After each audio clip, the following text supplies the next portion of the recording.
क्या किसी किरदार ने आपका जीवन बदला है? तो आज एक नया किरदार आपकी सोच बदलने आ रहा है। नमस्कार साहित्य प्रेमियों, आज मैं मिलवाने जा रही हूँ एक साधारण परिवेश में जन्मे पर संवेदना में अत्यंत समृद्ध तेरे सिंघा काला हांडी उड़ीसा की मिट्टी से उठकर अपने शब्दों को नई उड़ान देते एक ऐसे युवा रचनाकार लोकेश चंद्र रना, जिनके लिए किरदार सिर्फ कहानी का हिस्सा नहीं बल्कि जीवन को बदलने की एक नई सोच भी है।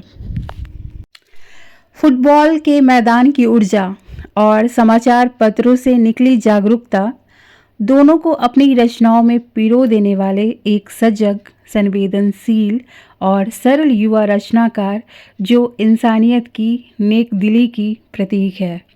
मेरी पुस्तक किरदार एक नई सोच में इन्होंने अपनी अमूल्य रचना देकर इस शीर्षक को और भी अर्थपूर्ण बना दिया है।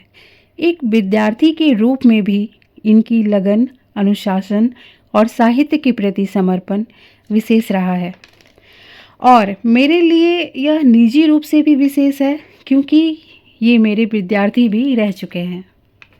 तो आइए इनकी रचना में संवेदनाओं की उभरती कुछ झलकियाँ देखें।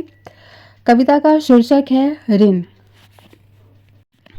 कैसे छोड़ूं यह मोह का जाल, कैसे छोड़ूं यह मोह का जाल, कैसे टूटे स्मृतियों का ताल, सपनों का संसार छोड़ूं कैसे, भवसागर पार करूं कैसे। किसी ने जीवन के स्वप्न दिखाए, किसी ने सुख दुख में हाथ बढ़ाए, हर ठोकर पर सहारा पाया, ममता प्रीत की मिली छाया। यह अंतहीन राह समझ न आए, कितना चलना और कौन बताए। स्नेह, अपनत्व और स्मृति के क्षण, कैसे चुकाऊं जो शेष है कुछ ऋण।